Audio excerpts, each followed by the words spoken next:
আমাদের এঁঠো খাবার মা লক্ষ্মী পরিষ্কার করবে, এটা আমি মেনে নিতে পারবো না। আমার অভিশাপে তোর মূত্রত্যাগ থামবে না।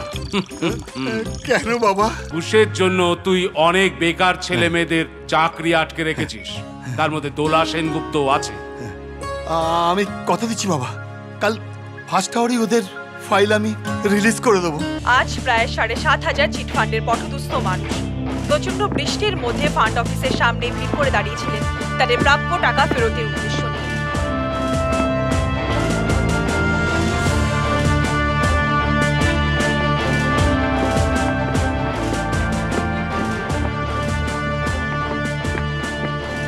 হচ্ছেটা কি এটা? হচ্ছেটা কি? এর জন্যই কি রক্ত দিয়ে আমরা স্বাধীনতা এনেছি? চুপ করে থাকবে না, বলো, স্পিক আউট। রাজনীতির জন্য নেতারা মানুষকে বোকা বানাচ্ছে, চিটফান্ড করে গরিবের রক্ত চোষা হচ্ছে, ধর্মের সঙ্গে ধর্মের দাঙ্গা লাগানো হচ্ছে। তোমরা প্রতিবাদ করতে পারো না? New generation. প্রতিবাদ কি করে করব? প্রতিবাদ আসলে ক্রিকেট খেলার হার জিত সহ্য করতে না পেরে স্টেডিয়াম পুড়িয়ে দিচ্ছ, অথচ দেশের এই আকালের বিরুদ্ধে প্রতিবাদের ভাষা খুঁজে পাচ্ছ না। সে দেশে বুক ফুলিয়ে ঘুরে বেড়াতে লজ্জা করে না তোমাদের?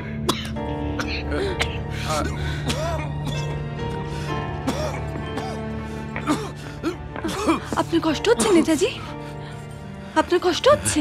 প্রত্যেক দিন এত এত কষ্ট জমা হচ্ছে বুকে, জানো। ইচ্ছে করে ফটো ফ্রেম ক্যালেন্ডার থেকে বেরিয়ে আবার ছাপিয়ে পড়ি, আবার তৈরি করি আজাদহীন ফৌজ। ইংরেজদের থেকেও ভয়ঙ্কর শত্রুরা মুখোশ হেঁটে ঘুরে বেড়াচ্ছে দেশে। তারা রাজনীতি ও কারাপশনের জালে পরাধীন করে রেখেছে ভারতবর্ষকে। ইচ্ছে করে তাদের মুখোশটা ছিঁড়ে নিয়ে খেটে খাওয়া মানুষদের আবার বলি, তোমরা আমাকে রক্ত দাও, আমি তোমাদের স্বাধীনতা দেব। বিধির বাঁধন কাটবে তুমি, এমন শক্তিমান তুমি কি এমনি শক্তিমান? আমাদের ভাঙা গড়া তোমার হাতে, এমন অভিমান তোমাদের এমনি অভিমান। বিধির বাঁধন কাটবে তুমি, শাসনে যতই ঘেরো আছে বল দুর্বলেরও। শাসনে যতই ঘেরো আছে বল দুর্বলেরও। হও না যতই বড় আছেন ভগবান। বসুন সুভাষবাবু, উত্তেজিত হবেন না, এভাবে তো চলবে না, নিশ্চয়ই আবার ভালো হবে। হ্যাঁ, আপনারা কিছু করতে পারেন না? আপনারা তো দেবতা, অনেক ক্ষমতা আপনাদের। পৃথিবীর উন্নতির জন্যই তো মানুষদের তৈরি করেছি, তারা যদি এখন নিজেরাই এই পৃথিবীর ক্ষতি করে, আমরা কি করি বলো তো? যাকে ছাড়ো, এ তো চলছে, চলবেও। তোমরা প্রত্যেকে খেয়ে নাও, তোমাদের নিজের জায়গায় খাবার পাঠিয়ে দেওয়া হয়েছে। বলছিলাম আজ একটু নিয়ম ভাঙলে হয় না? আজ যদি আমরা সবাই একসঙ্গে খাই। হ্যাঁ, সে হতে পারে। আরে তার আগে গণেশ স্যার আসুক।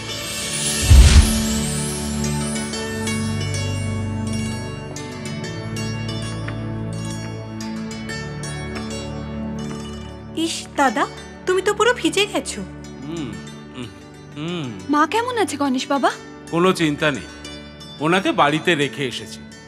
উনি এখন অজ্ঞান হয়ে আছেন, সেটাই ভালো। জ্ঞান ফিরলে উনি আবার তোমাকে নিয়ে চিন্তা করবেন।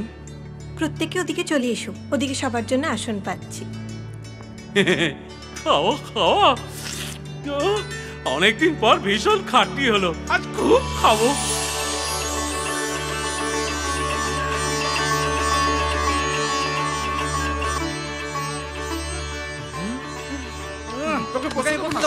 আমি বসবো, আমি বসবো গোলটির পাশে। আমি বসবো, খেতে দে আমাকে, আমি বসবো। বসে গেছি। কি হলো, তুই এখানে বসলি কেন? যা ওই আসনে গিয়ে বস। কেন? তুই ওখানে গিয়ে বস। খারাপ হয়ে যাচ্ছে কিন্তু জন। আমি যাব না, দেখি তুই কি করতে পারিস। আজ আমি খাবো না। না খেয়ে থাকতে নেই, তাতে অমঙ্গল হয়। কিন্তু কারণটা কি? দুজনেই ওই আসনটাতেই বসতে চাইছে কেন?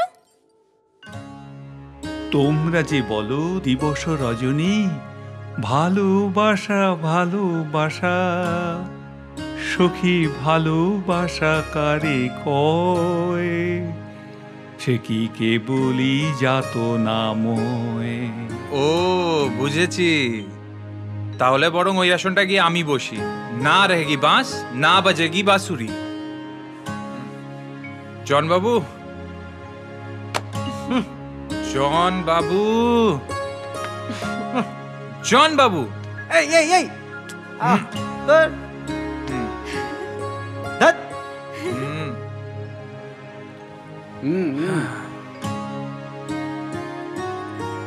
গুরুদেব, নেতাজি, গণেশ স্যার শুরু করি।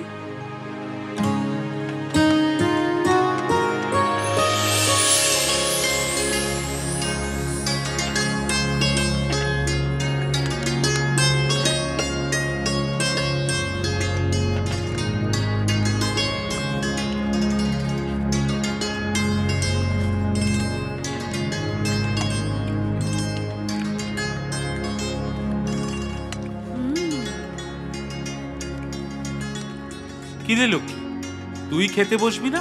তোমরা সকলে পেট ভরে খাও না, আমি না হয় পরে খাবো। আমার একটা অন্য কাজ আছে, সেখানে যাব। কোথায়? সে এসে বলবো খন। তোমরা খাও, আমি এক্ষুনি আসছি।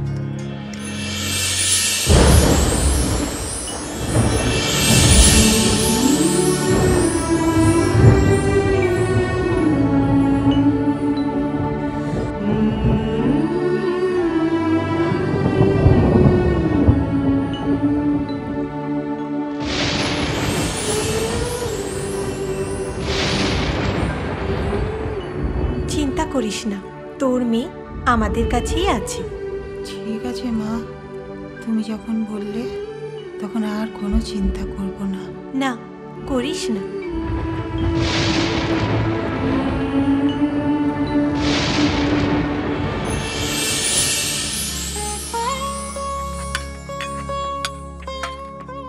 এ কি করছিস তুই?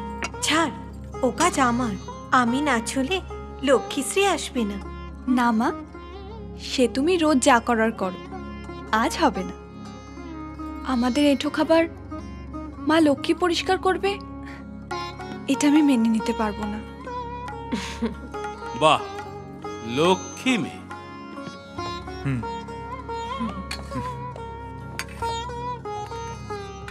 এ কি, কোথায় গেছিলেন আপনি? গেছিলাম দোলার বাড়িতে ওর মাকে স্বপ্ন দিতে যে ওর মেয়ে ঠিক আছে। ও, দাদা অজ্ঞান অবস্থায় বাড়িতে রেখে এসেছে ওনাকে।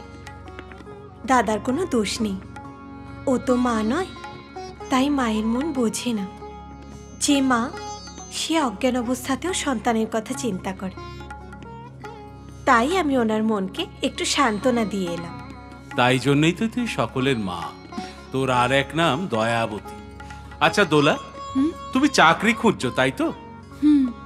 আমি একটা চাকরির পরীক্ষায় পাশ করে বসে আছি গণেশ বাবা, কিন্তু একজন অফিসার অনেক টাকা ঘুষ চাইছে, আর আমাদের পক্ষে এত টাকা ঘুষ দেওয়া সম্ভব নয়। তাই এই চাকরির আশা ছেড়ে দিয়েছি। আচ্ছা, ওই অফিসারের নাম কি দোলা? নিমাই সামন্ত। মা, তোমার কিন্তু এখনো খাওয়া হয়নি, আমি তোমার খাবার বেড়ে দেবো। আচ্ছা দিস।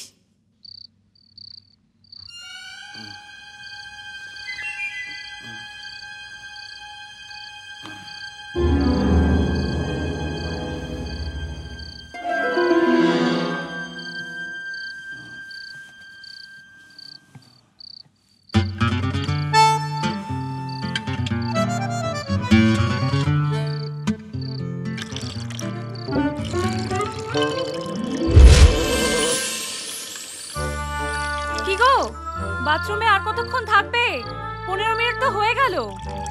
কি করব, পিসি তো থামতেই চাইছে না। থামবেও না।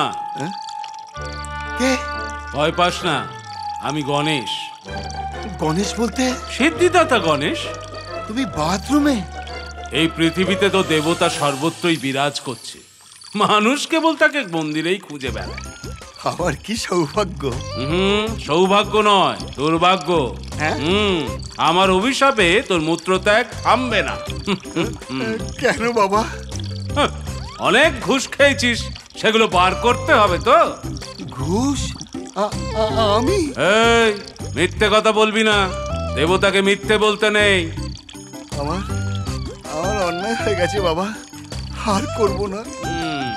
কথা দিচ্ছিস? হ্যাঁ, কথা দিচ্ছি। আচ্ছা, তাহলে বিশ্বাস করলাম।